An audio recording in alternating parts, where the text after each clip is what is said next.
you doing here? There's no seat for you in a wheelchair, so leave. What?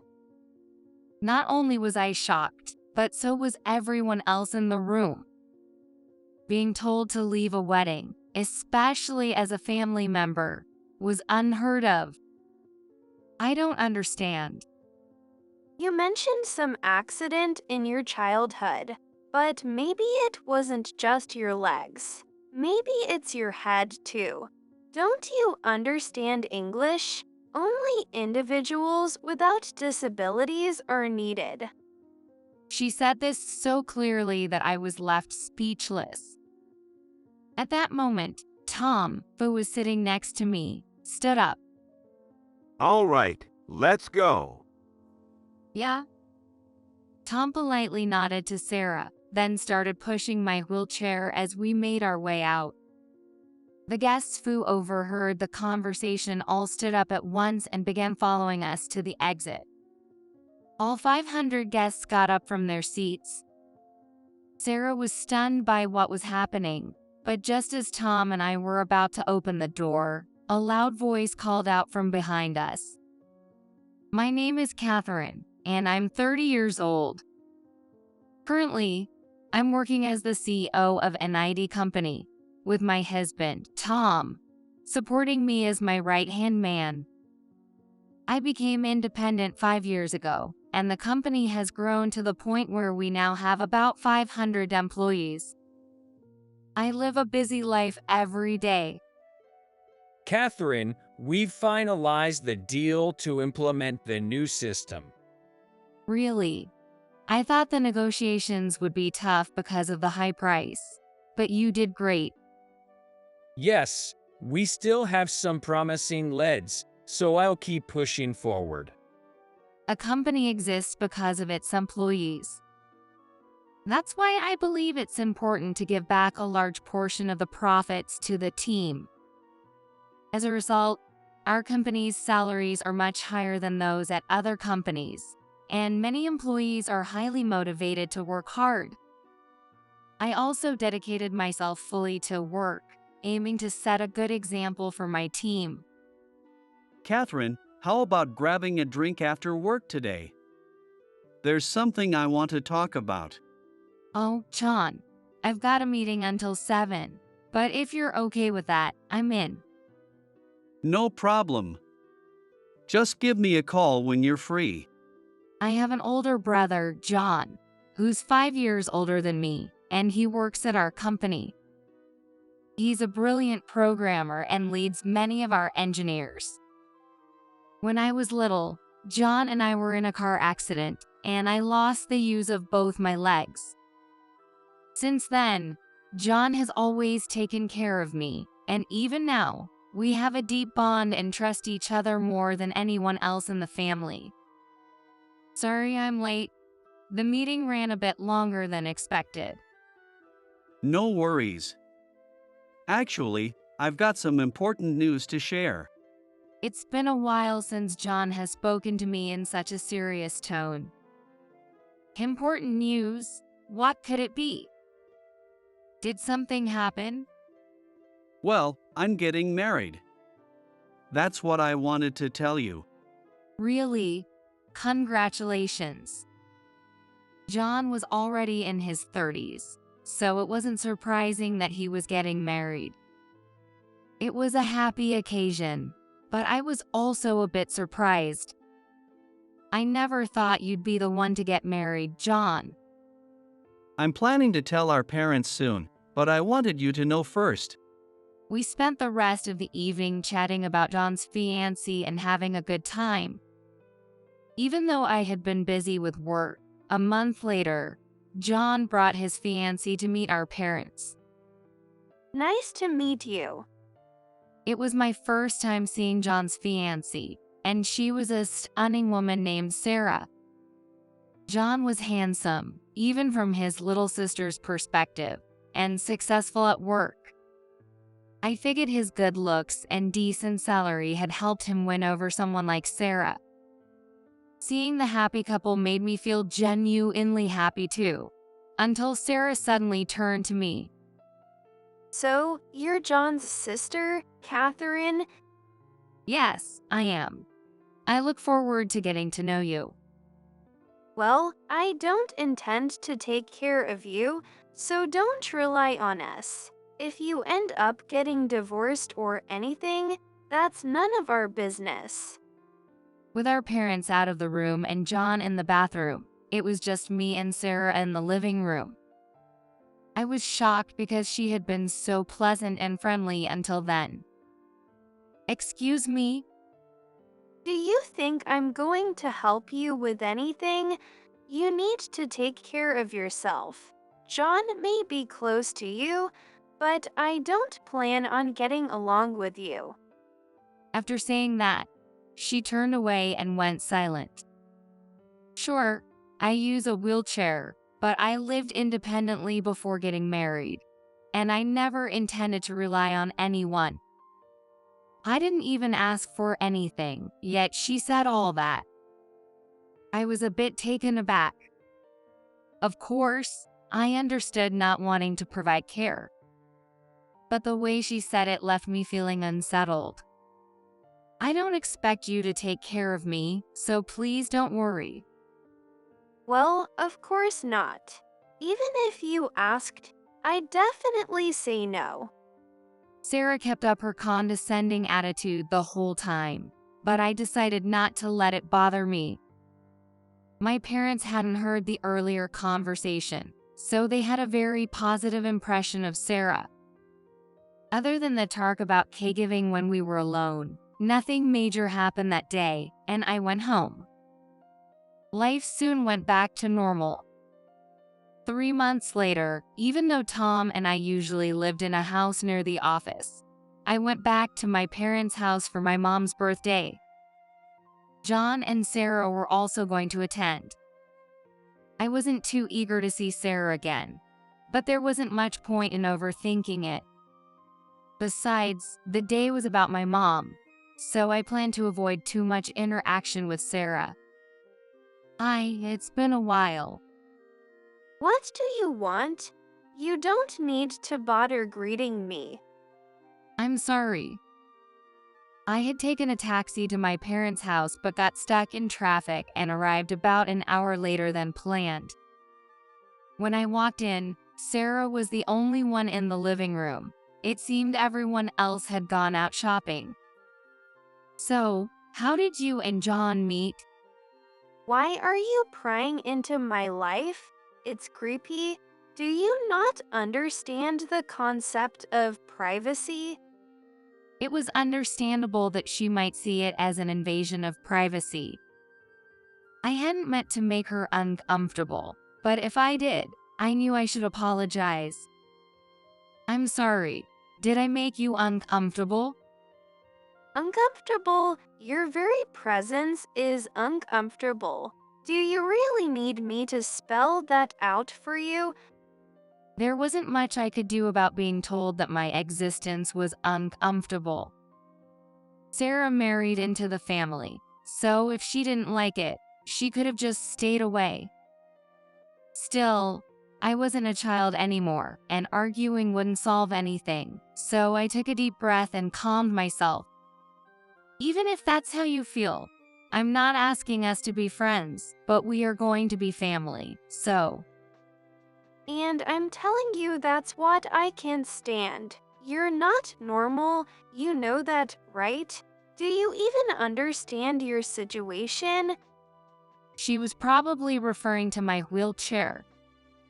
Sure, I am not a person without disabilities, but I'm not a burden to her. Besides, John works at my company. He's getting paid more than the market rate, and thanks to him, Sarah is probably enjoying a comfortable lifestyle. I didn't want to seem like I was rubbing it in, but I felt like she could stand to adjust her attitude a bit. As I said before, I'm not asking you to take care of me, and I can handle things on my own. What exactly bothers you so much? Just having you around makes people say I'm not normal.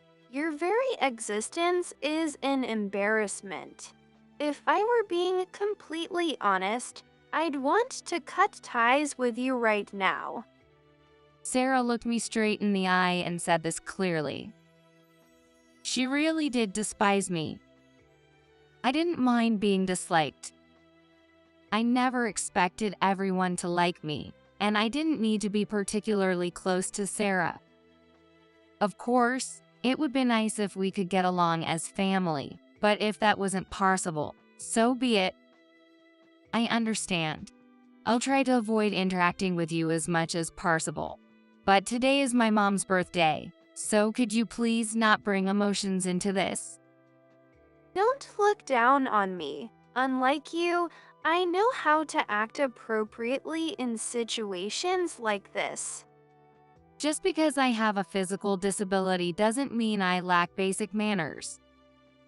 I run a company, after all, and I'm confident I understand social etiquette better than most people. There was no point in arguing, so I swallowed my emotions. Happy birthday! For my mom's birthday, I gave her a designer handbag. It was something she had wanted for years but couldn't find in the US. I had bought it a few months ago while on a business trip to France, specifically as her birthday gift. She was overjoyed, and seeing her happiness made me just as happy. However, there was one person quietly wearing a discontented expression. It was Sarah. She didn't say anything at the time, but while cleaning up afterward, she called me over. You know, I'm aware that you didn't buy that present yourself, right? You probably got some allowance from John, didn't you? No, I bought it with my own money. Don't lie. It'll come out eventually. No man who'd marry a woman in a wheelchair could afford such an expensive brand. I haven't told her what kind of work I do or how much I earn each month. There's no need for me to go out of my way to share that information. But Sarah's assumptions and accusations were starting to annoy me. She should have a little more respect for others. Just because I use a wheelchair doesn't mean she can say whatever she wants. I do have a job, and I support myself, so there's no need for you to worry. As if someone like you could have a job. Once we're officially married, I'll manage all of John's salary, and I won't let you have a cent. So, you'd better start looking for a new job now while you can. Her snide comment really got under my skin. Sarah completely looks down on me. What does she even know about me? Ever since I lost the use of my lower body in the car accident, I've worked tirelessly to overcome it. It's disappointing that Sarah, who knows nothing of my past, would make such outrageous comments based on limited information. I didn't expect much from her, and that hasn't changed. If she can live a happy life married to John, that's fine. But I decided then and there that I would distance myself from her. Time passed, and the day of the wedding finally arrived. I didn't want to see Sarah, but I was genuinely happy for John and his marriage. It was a grand wedding with over 500 attendees, including almost all of the company's employees. John, congratulations on your wedding. Thanks. This incredible wedding is all thanks to you, Catherine. I can never thank you enough. John was clearly excited, and I was also enjoying the impressive venue, feeling swept away by this special occasion. The reception began, and John and Sarah made their entrance. Once the formalities were over, Sarah walked up to me out of nowhere. What are you doing here? What? There isn't a seat for you. You're really bold to stay here without a place to sit. Sarah spoke those words clearly, without caring about the situation or the people around us. It was true. There wasn't a seat prepared for me. but I assumed it was because they had considered my wheelchair. What do you mean? There's no space for a person in a wheelchair here, so leave. What? It wasn't just me. Everyone around us was shocked. No one had expected Sarah to say something like that. To tell a family member to leave during a wedding was unheard of. Though Sarah had often made hostile comments toward me, they had always been in private. Is she really cutting ties with me now? I don't understand. You mentioned some accident in your childhood, but maybe it wasn't just your legs. Maybe it's your head too. Don't you understand English? Only individuals without disabilities are needed. Hearing her say that so bluntly, I was completely speechless. At that moment, Tom, who had been sitting next to me, stood up. All right, let's go. Yeah? Everyone around us was dumbfounded, and no one could understand what Sarah was thinking. But one thing was clear. Tom had made his decision. Well then, we'll be leaving. Sorry for the intrusion. Tom gave a polite nod to Sarah, then started pushing my wheelchair as we left. As we headed toward the exit, many of the guests who had overheard the conversation stood up and began to follow us. The movement spread quickly throughout the venue, and soon, all 500 guests were standing. The only people left confused were Sarah, her family, and her guests. They must have realized Sarah was in the wrong, but they seemed more shocked than anything else. Even Sarah was taken aback, but just as Tom and I were about to open the door, we heard a loud voice from behind us. Wait a second. It was John's voice. He had been greeting guests at other tables and had no idea what had happened at ours. Looking confused, he rushed over to us. What's going on here? Your fiancée seems to have some issues with her attitude. She told Catherine there was no place for her here because she's in a wheelchair and that she should leave. So we're doing just that. Tom said bluntly to John. Of course, Tom wasn't lying. John couldn't believe what he was hearing, but he also knew we weren't the type to make something like this up. He fell silent for a moment. I'm not blaming you at all. This isn't your fault. But what I'm saying is true, and you can ask around if you don't believe me. Did Sarah really tell her to leave? She said there's no need for someone in a wheelchair. So we're heading out. With that, Tom turned to leave.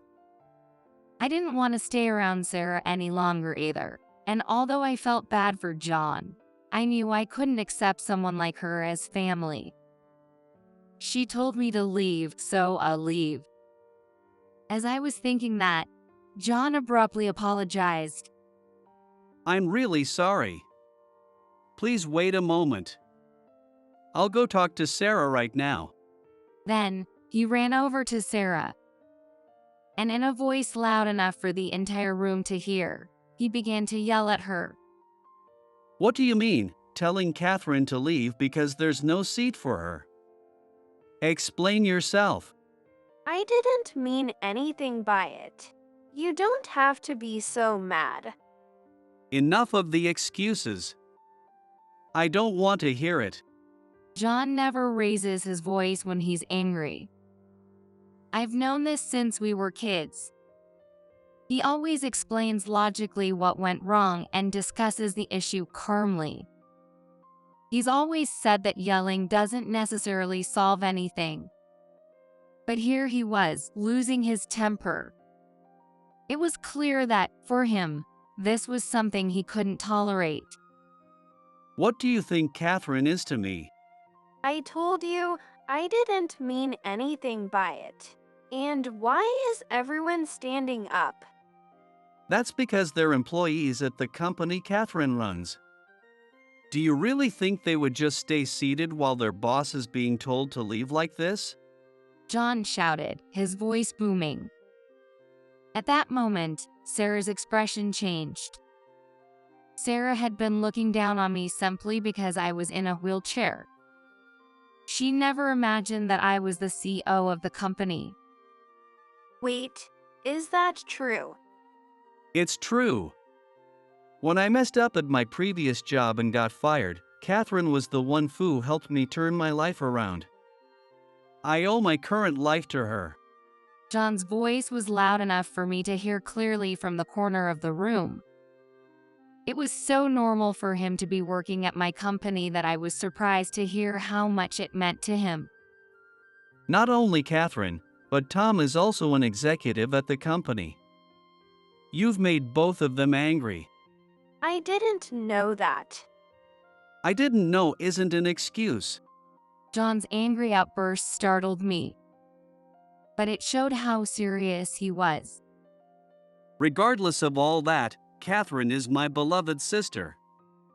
What were you thinking? Apologize to her immediately. John's anger toward Sarah was escalating. Realizing how bad the situation had become, Sarah quickly made her way toward me. I'm truly sorry for what happened.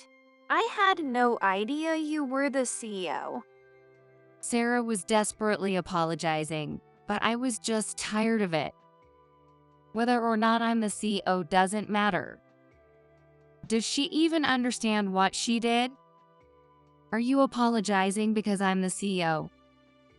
What? If I weren't the CEO, you wouldn't be apologizing or reflecting on what you did, right? The fact that you think it's okay based on someone's position shows who you really are. It's not about apologizing because I'm the CEO. What Sarah did was simply wrong as a person. John had said it had nothing to do with my position as CEO, yet she still didn't get it. Her apology only made me angrier. That's not it. I really am sorry for what I did. Alright, but even so, you can't take back what you've done. And this isn't the first time either. I had intended to keep quiet about everything Sarah had done to me. Telling John would only make their relationship worse. But seeing John's anger and Sarah's true colors, I decided to reveal everything. What do you mean, not the first time? Like during the engagement meeting or on Mom's birthday. There were several times when she said she wanted nothing to do with me because I'm in a wheelchair and not normal. Oh my God. John's eyes widened in shock, but I wasn't exaggerating or lying. Is all of this true? Of course. I planned to keep quiet as long as you were happy with her, but I can't anymore. I'm truly sorry for not realizing. I never imagined she was saying such things behind my back. John, who had been in shock moments ago, now looked utterly disappointed in Sarah. Seeing the change in John's expression, Sarah must have realized how bad things had gotten. I'm really sorry. I promise I'll change, so please forgive me. There's no way I can forgive you. I've seen your true colors. This wedding is off. The engagement is over. No one, including me, had expected it to come to this, and we were all stunned. But it was clear from John's tone that he wasn't speaking in the heat of the moment. He was serious. What you've done this time is unforgivable. And it's not just that, you have serious character flaws. I can't trust you as a person. Wait, don't say that. We've come this far. You can't just call off the engagement. Who betrayed whom? How can you say that when you haven't even owned up to what you did? John was furious, and it was clear the engagement was over. Sarah was panicking, desperately trying to calm him down. I'll do whatever it takes. I swear I'm really sorry. Please forgive me. Don't make me repeat myself. I don't trust you anymore, and I can't live with someone who looks down on my sister, Catherine. John's words were firm, and Sarah collapsed to her knees in despair. John then quickly walked up to the stage, addressing the guests and starting to speak. Thank you all for attending today, despite your busy schedules. I deeply apologize for the situation that has unfolded. However, marriage is built on trust, and that trust has been broken. As such, this wedding is cancelled. Wait, you can't just make that decision. I don't agree to cancel the engagement. I don't need your agreement. We're not getting married, and I'm cutting ties with you. That's all I have to say. John's expression shifted from one of calm apology to intense anger as he addressed the guests. Even so, John was probably still holding back his emotions. I'm sure he wanted to let his anger explode and shout even more. You don't have anything to apologize for to the guests? I didn't want to cancel the wedding, but you're the one doing it, aren't you? To all of you, I sincerely apologize on her behalf as well. Once again, I am deeply sorry. John apologized to the guests and gave a signal to the staff. At his signal, all the doors of the venue were opened, and the staff began getting everyone out. The sight of all 500 guests leaving the venue in style was something to behold. For Sarah, it must have been a moment of utter despair. And with that, we all returned home. That night, I got a call from John. I want to apologize again for what happened today. I'm truly sorry. Actually, not just for today, but for everything that's happened until now. I had told him many times that none of this was his fault. But still, he seemed to feel guilty about what his fiancée had done. I didn't need an apology from John. I just wanted him to be happy. If he didn't want to marry someone like that, it was his choice, and we would respect his decision. But are you really okay with this outcome? If you still want to marry her, I won't stop you. I don't want to have any connection with Sarah, but I'm not trying to stop the wedding. I might get criticized for being too lenient, but I don't believe anyone in the world is perfect. Of course, I could never personally get along with Sarah, nor would I ever forgive what she's done. But she must have shown John her good side. At the very least, she had acted in a way that made him want to marry her. This incident doesn't erase everything she's built. Only John and Sarah know what their relationship is truly like. However, it seemed John's feelings hadn't changed. I really appreciate you saying that, Catherine. And yes, we did love each other enough to consider marriage. But everything I saw before was just the side she showed me. I didn't know her real self, her true nature. That's true. No matter the circumstances, what she did was something an adult should never do.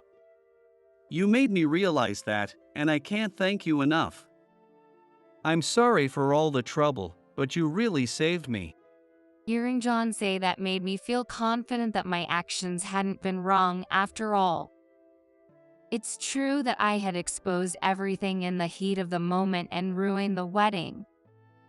But if it helped my beloved brother, John, then I had no regrets. So, have you talked to her yet?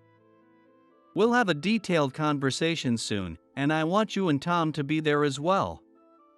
The engagement is off, but she might apologize. If they're canceling the engagement, I'm done with Sarah. With John so firm in his decision, I had no reason to hesitate either.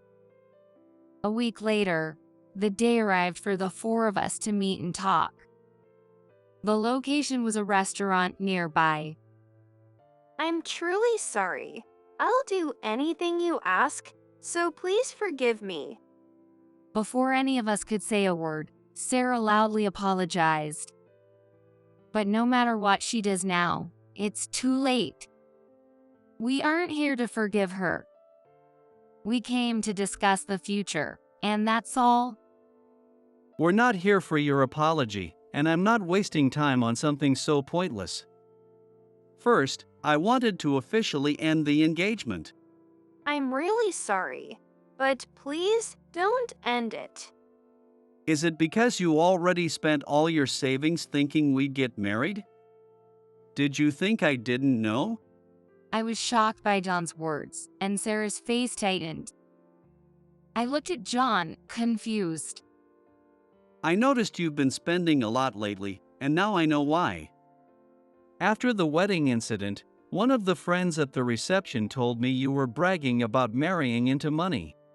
No, that's not true. It's a misunderstanding. Regardless, we're done. That's all I have to say. If you have anything to say to Catherine, now's your last chance. Sure, John made a decent living, but I never thought Sarah had thought she was marrying into money. She looked down on me and judged John solely by his income. What a terrible person. I'm so relieved John didn't marry her. I thought to myself, You've got to be kidding me. If you weren't in that wheelchair, none of this would have happened. You ruined my life. How are you going to take responsibility? instead of an apology, Sarah snapped the moment she realized her situation was beyond repair. She charged at me, furious, looking like she might raise her hand against me. I froze, but Tom quickly stepped in to stop her. If you try to hit her, I'll call the police. Do you understand your position? Tom, who had been silent until now, spoke in a low, steady voice. At the mention of the word police, Sarah fell silent for a moment, but realizing there was no way out, she continued her tirade, unable to stop herself. The police? Go ahead, call them. I'm not afraid of that. She raised her voice even louder, as if thinking that yelling would scare us. It was more of a scream now, and people around us were starting to stare. My life is ruined because of this woman. She needs to take responsibility. In a fit of anger, Sarah splashed water on me. The next moment, Tom spoke up. Prepare yourself. I filmed everything. Also, I'm calling the police. What? It's not just physical violence that's a crime. Even throwing water at someone can get the police involved, and people have been arrested for it. And by the way, I'll also be reporting this to your company. Sarah's anger quickly shifted to fear as her face paled. She was finally beginning to understand the gravity of her actions. If you had just apologized sincerely, it wouldn't have come to this. But you know, I won't be showing you any mercy.